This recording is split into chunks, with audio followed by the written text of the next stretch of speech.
We need a wall. I think it's a very bad subject for the Democrats. We have 654 miles of fencing already out of 1,994 miles of the border. There is no emergency at the border. It's a mythology of the president. The wall is not effective. We're trying to promote the Green New Deal. I've been doing this for 30 years. I know what I'm doing. The Battle of Music star R. Kelly is expected in court today after turning himself into police overnight. He's behind bars in Chicago on 10 counts of criminal sexual abuse charges. The owner of the New England Patriots is charged with soliciting sex. Bob Kraft allegedly videotaped paying prostitutes in Florida. We have a history of racism in America. We need to confront it. This is pure pandering. They want to drag us back. Dow's 9-week winning streak is the longest in nearly 24 years. Bernie Sanders raising nearly $6 million in the first day of his presidential campaign. Bernie Sanders will not win. Bacon is the cheapest it has been in nearly 10 years. Look at those buckets. Here goes Todd. And his name is Geraldo Rivera, Hi. Fox News correspondent at large. In the flesh. Thank you very much. With the blue tie memo again. Yeah, right. We got that going. Geraldo, I got back from the border. I was in Ciudad Juarez yesterday morning, spent most of the week there. And now we have this sort of showdown set. The House Speaker Nancy Pelosi will lead the House in voting on a resolution against the president's resolution to stop the House's resolution to stop president's declaration. Here is just a little bit. I want to give you the setup. Speaker Pelosi down in Laredo on the border talking as well as the president's threat. Listen. On Monday, we will send to the Rules Committee the resolution of disapproval of the president's actions. We say that not in any partisan way. We not say it in any political way. We say it in a patriotic way. Will I veto? Well, 100%. 100%. And I don't think it survives a veto. We have too many smart people that want border security, so I can't imagine it could survive a veto, but I will veto it, yes. The president vows to veto it, so that's it. We will have an emergency declaration, or we will see the fruition of the declaration. We already had so much in the pipeline already. Under the March of 2017 or 2018 National Security Act, we already had 84 miles of border fence being under construction in the McAllen, Texas area. This National Declaration of Emergency gets another 55 miles. There's other Defense Department money. There'll be wall, fence, barrier construction for many years to come. I just wish everybody would just declare victory and move on. Nancy Pelosi is not going to be successful. The president will override the veto. I think there will be, the president predicts, I think, very accurately. There'll be this lawsuit in the Ninth Circuit. It'll go all the way up. He'll lose. Then he'll get to the Supreme Court of the United States. And the Supreme Court, as it did in the travel declaration, because he has such latitude when it comes to immigration, will say, and I predict on a 5-4 basis, they'll say the president was within his constitutional power. So, Geraldo, President George W. Bush pushed through the 2006 Fence Act for barriers on the border. President Barack Obama sent National Guard troops to the border. The president seems to be doing both of those things. How is what he's doing much different than previous presidents? It's not, Katie, but what I don't like is the improvisational nature of it. It doesn't seem orderly in a sense. It seems like ad hoc. Oh, I can do it here, I can do it here, I can do it this money, I can do it that money. The job needs to be done. I think ultimately it will get done. But you're absolutely right. I mean, Barack Obama was known as the deporter-in-chief. He was pro-immigration forces were extremely critical of the 44th president for his harsh crackdown on the border. George W. Bush he did preside over a time of more unanimity of spirit in the Congress where they did pass the Secure Fence Act. And I think they have to get back to that. They have to get off this kick that the border fence is a moral issue. It's not a moral issue. It's a logistical issue. It's an issue of physical security. You've got to stop put this kind of mythicizing of it. It's this. People need to be able to predict what's going to happen on that border. And I think that it's fair to say there will be fencing, there will be a barrier, there will be a wall of sorts. But we're going to have this debate, I fear, all through the 2020 campaign and all through the next president. Yep. We've been talking about the wall for a while now. Something that really just came up in the last 24 hours, this bombshell. New England Patriots owner Robert Kraft could face discipline in the NFL amid solicitation of prostitution accusations in Florida, facing 2 charges there. Obviously, we need to let the court system play this out. We need to know if he's ultimately going to be found guilty. He's denied it, but there's 2 prongs here. There's the court system, the judicial system, and there's the NFL. How does this all turn out? Well, I mean, first of all, here's a guy who's worth $6 billion. And he gets caught having a massage with a happy ending at an Oriental massage place for $60, $80. I mean, his whole life turns on something so stupid.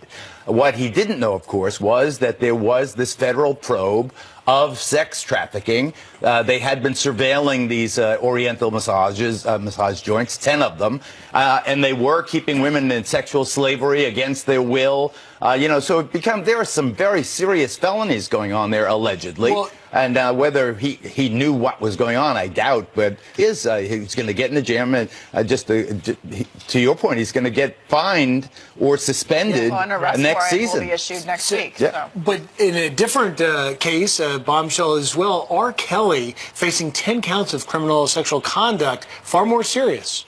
Well, R. Kelly has been facing misconduct charges for as long as I've known his name.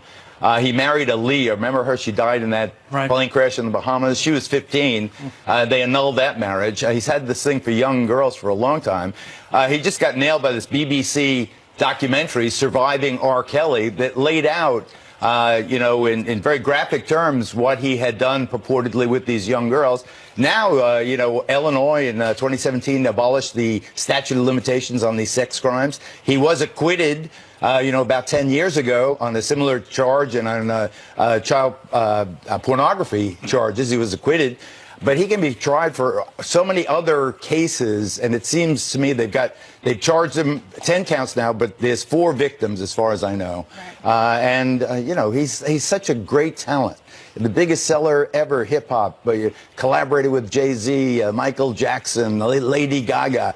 The guy's got enormous talent, but he's got this creepy thing about young girls, apparently. Maybe that's why he hasn't been held accountable, because he had such I think that's an excellent point. Name ID. But Chicago's been busy when it comes to the criminal situations. Boys behaving badly. Boys behaving badly, yeah. There have been new details in the Jussie Smollett case. He now claims that he has an untreated drug problem after he's been cut from Empire's last episodes of the season. Do you think that he's going to be able to use this new claim as justification for why he allegedly did this? I mean, he can use any claim he wants, but he's in real trouble.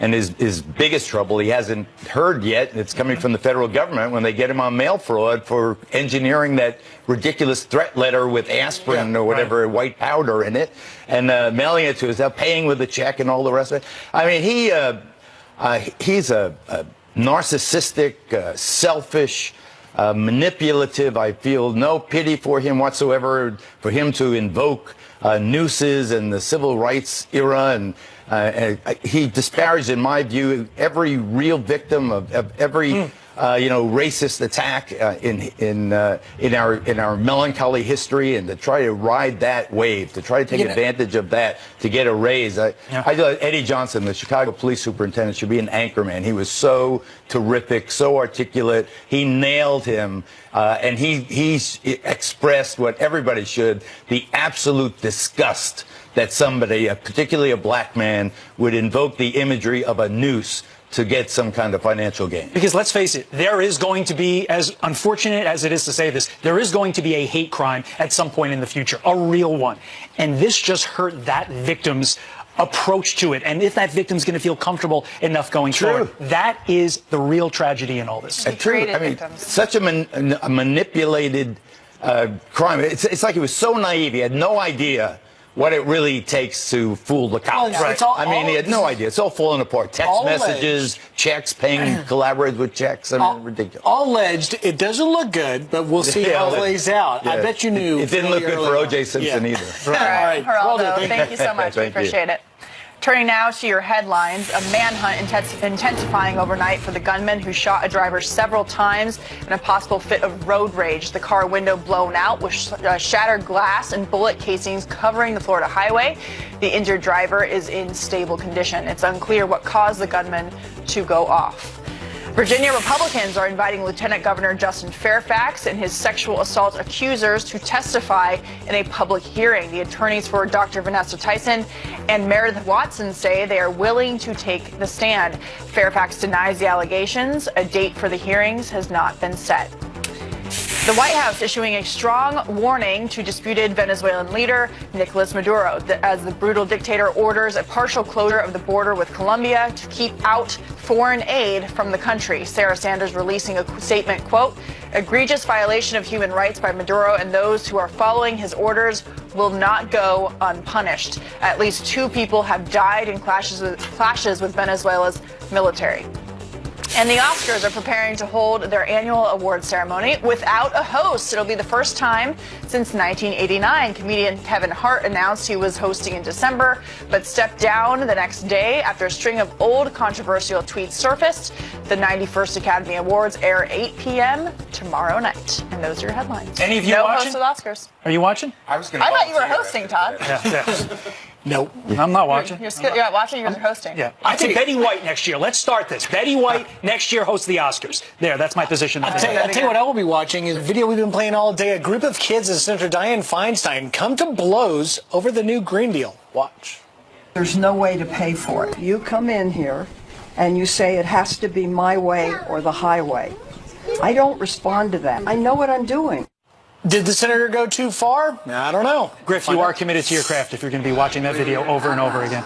And a college student getting a chance to shine. All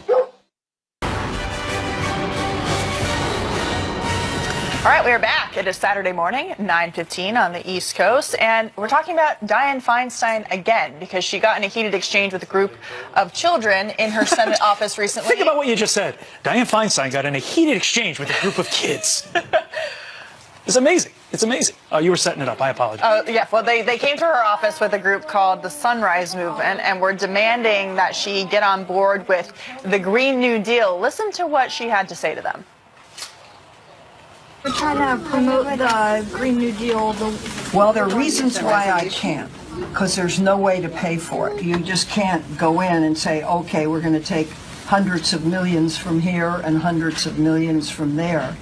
It just doesn't work that way. Some scientists have said that we have 12 years to turn this around.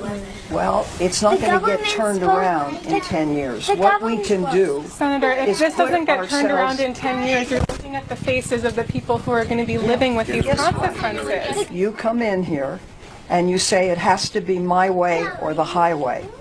I don't respond to that. I was elected by almost 1 million vote plurality. And I know what I'm doing. So, maybe people should listen a little bit. I distinctly remember Al Gore saying we're all going to be underwater right now after he came out with his documentary about global warming, and none of what he predicted has happened. So when they argue that we have to solve this within the next 12 years, scientists say that's a talking point that we've seen from the left. And it's important to step back and see where the Green New Deal came from, right? They've been pushing these kinds of policies for decades, but it now has been put into legislation as a result of Alexandria Ocasio-Cortez working with a senator on the Senate side of Capitol Hill and putting it in legislation. And when they rolled this thing out, it had getting rid of cars, getting rid of airplanes, getting rid of meat eating, all kinds of things that people just aren't going to do. So now they're saying if you're against it, you're against the environment and you don't take climate change seriously, which I think Dianne Feinstein was trying to make that point that she does. And she's trying to speak honestly to these children, but yet you have more voices in this debate, like Brian Fallon, who was former Clinton campaign spokesman, saying this about that whole thing, saying the kids in the Die-Fi video rightfully don't give an expletive about PAYGO or 60-vote thresholds in the Senate. They just want to confront climate change. If you are running for president this year, you better see the world through the kids' eyes, not Die-Fi's. All right. In response, Die-Fi, Dianne Feinstein tweets, I want the children from the Sunrise Movement, those are the ones that were there, to know they were heard loud and clear. I have been and remain committed to doing everything I can to enact real, meaningful climate change legislation. And this is leading so many people on the right to sort of be like, I kind of feel bad for Dianne Feinstein. He's getting like Ben Shapiro said, I love you. You're like my new favorite person. It's important to remember the left has a tendency to say, if you don't agree with their position, then you are a fill in the blank. Like if you don't agree with affirmative action, you're clearly racist. It's not that binary. This is another one of those binary examples that the left loves to put out there because it makes people feel bad. Well, we always hear about these interest groups and lobbying groups going to Capitol Hill and, meeting with lawmakers to try and push their agenda. The Sunshine Movement is one of those special interest groups. They're, quote, building an army of young people to make climate change an urgent priority across America. And so, when it comes to actual legislation and changing the entire economy to go around the Green New Deal, people like Dianne Feinstein and people who actually have to legislate do look at the cost of these things and what it actually means and whether it can be implemented. Well, and you're weighing in. Here's an email from Alyssa. Senator Feinstein handled the situation with the children at the Capitol very well, and I am no fan of hers. And here is an email from Carrie. We want to create citizens that know why they believe a particular way, not just regurgitating what they were told. And email from Jim. Tell these kids and their parents to lead by example. Don't ride in planes. Don't ride in cars. Don't eat beef. See how that goes. You raised a great point. Kids love burgers. They love burgers, allegedly. Allegedly. Allegedly. Friends at FoxNews.com. A plurality of them. A plurality of people and children love burgers. All right, moving on, though. Hillary Clinton now huddling with some of the biggest Democratic presidential candidates. So what does it mean for her role in the 2020 race? We'll ask former Clinton advisor Mark Penn up next. And a patriotic assist at this basketball game, the incredible moments when the crowd took over during the national anthem. Some quick headlines. Convicted drug lord El Chapo wants a new trial here in the U.S. over alleged juror misconduct. In an interview with Vice, an anonymous juror admits they watched media coverage of the case during the trial. The judge had ordered the jury to avoid all news and all social media. And Colombia, the country, destroys a home once belonging to the king of cocaine, Pablo Escobar. The notorious drug trafficker lived there in the 1980s. The building actually became a tourist destination after his death. It's going to be replaced with a park honoring the hundreds of victims killed by his people. Katie and Griff.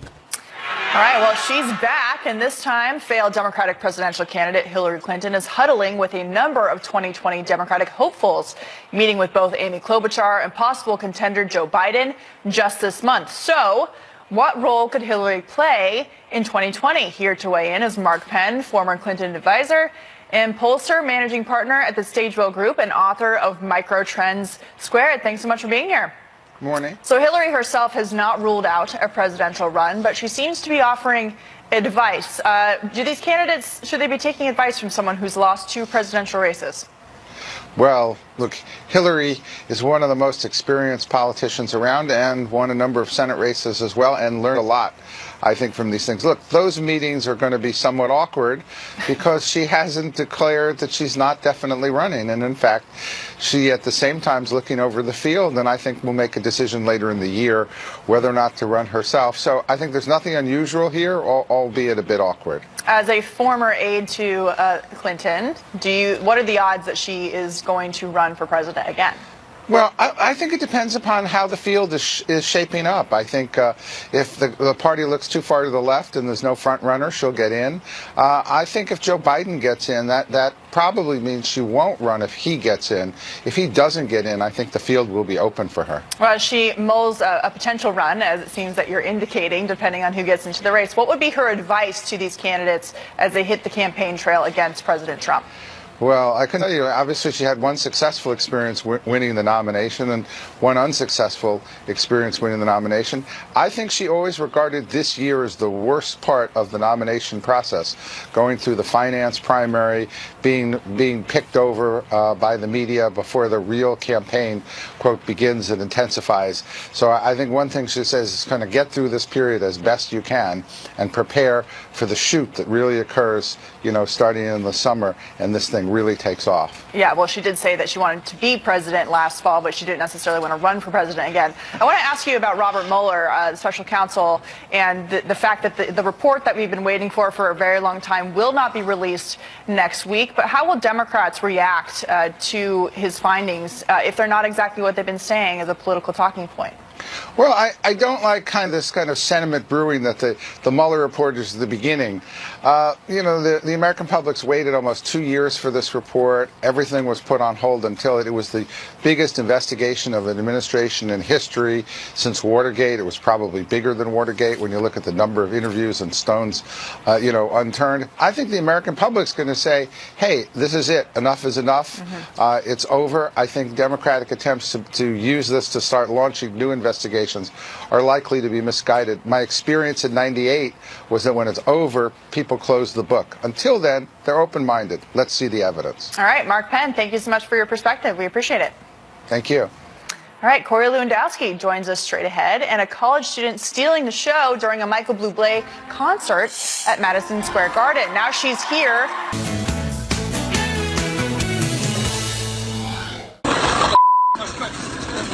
Jesus Christ. What?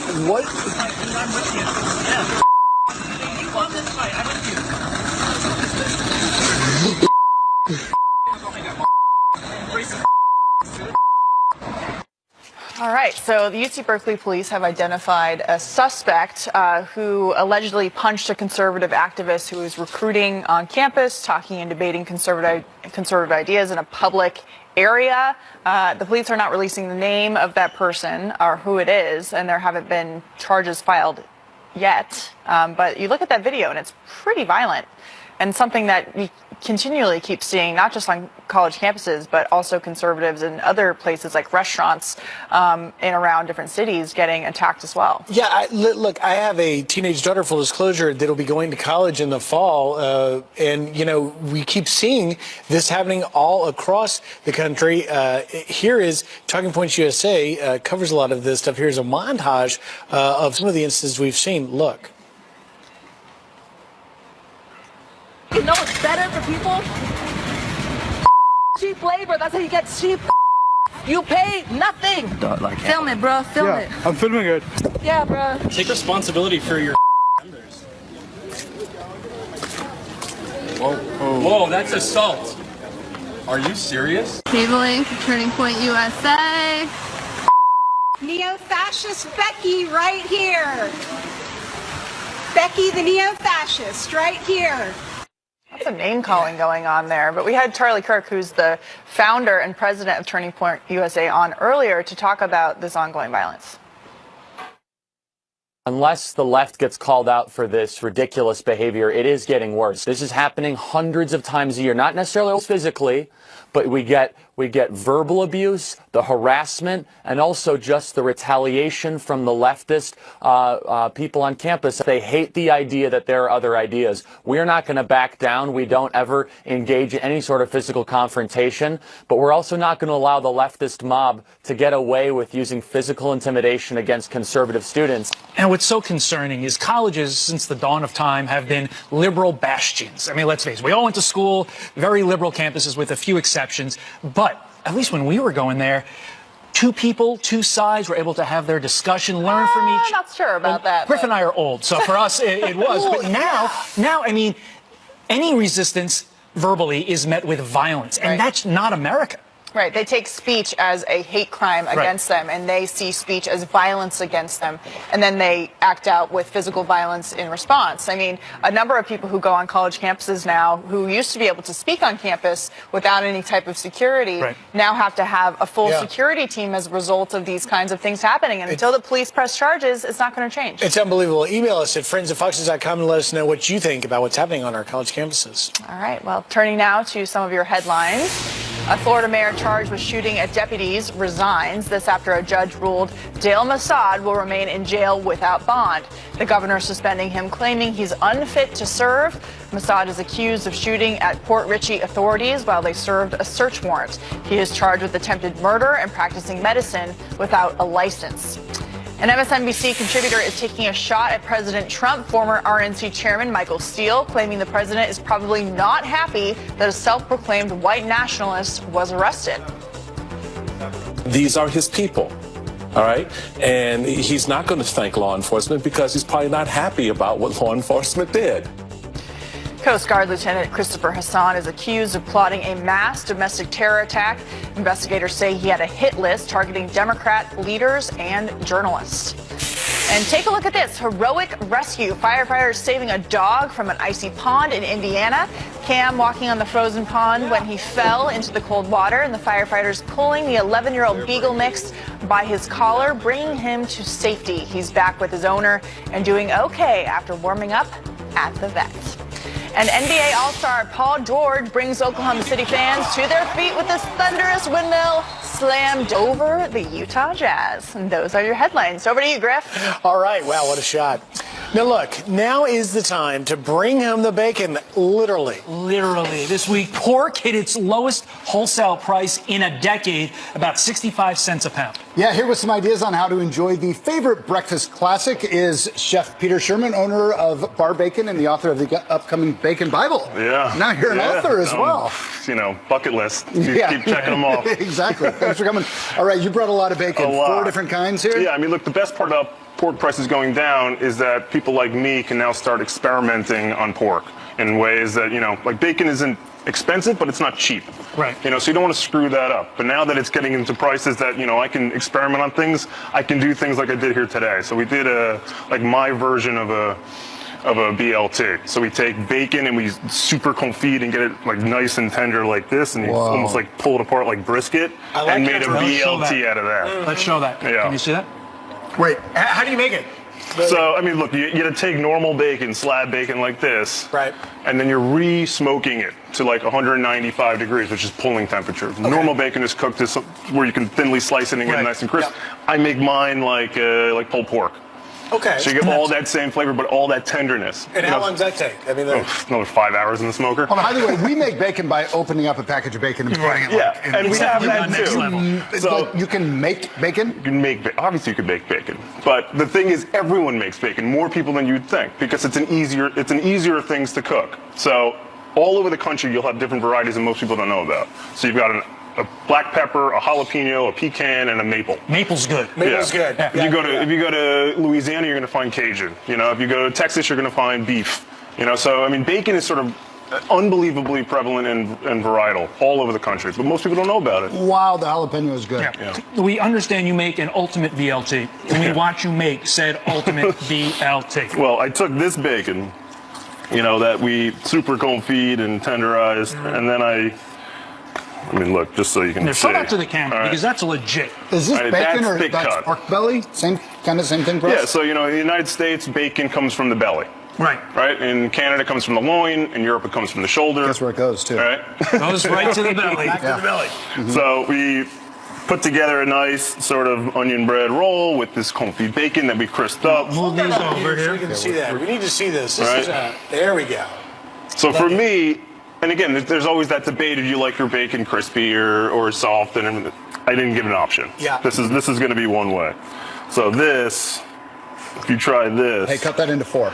I'm amazed that we had this much continuity and discussion in the segment. 4 dudes just sitting up here eating bacon. It's amazing we just didn't eat the entire time. Bacon! What is happening? All right, Peter Sherman, if you're in New York, go to Bar Bacon, 2 places, and they're both amazing. Hey. So thanks for coming on in. Thank you, Peter. I'm not going to take a bite because I got to do the tease. From Patriots owner Bob Kraft to Jussie Smollett to rapper R. Kelly, big names making news. Emily Campagno joins us next for our legal roundup. And from bacon to cars, are you looking for a new one this year? We have Consumer Reports' top cars of 2019 on Fox Square with Fox and Friends. A series of legal cases capturing the nation's attention. Patriots owner Robert Kraft, singer R. Kelly, and actor Jussie Smollett all finding themselves in trouble with the law. Here with her analysis is former federal attorney and Fox News contributor Emily Campagno. Emily, it's always great to see you here. You did a great job on The Five yesterday, and I was watching you as all this stuff came to a head. It was a wild day yesterday. It was a crazy day. Honestly, it's culminated in a pretty crazy week, I think, right? There's a lot of long-term implications for a lot of these people. Let's start off with Robert Kraft. draft. I think this one took a lot of people by surprise. Two questions for you. One, the legal, and what happens with the NFL? Right. Okay. So the legal, really the most he could face is 60 days in jail. It's a misdemeanor. It's not that big of a deal. But I do want to paint the larger portrait for viewers that the human trafficking element to this is so much larger to his small portion. And especially in the state of Florida, when last year they did a similar investigation, they arrested 277 people over that same spectrum of soliciting prostitution up to that human trafficking element. So that's a much larger international story.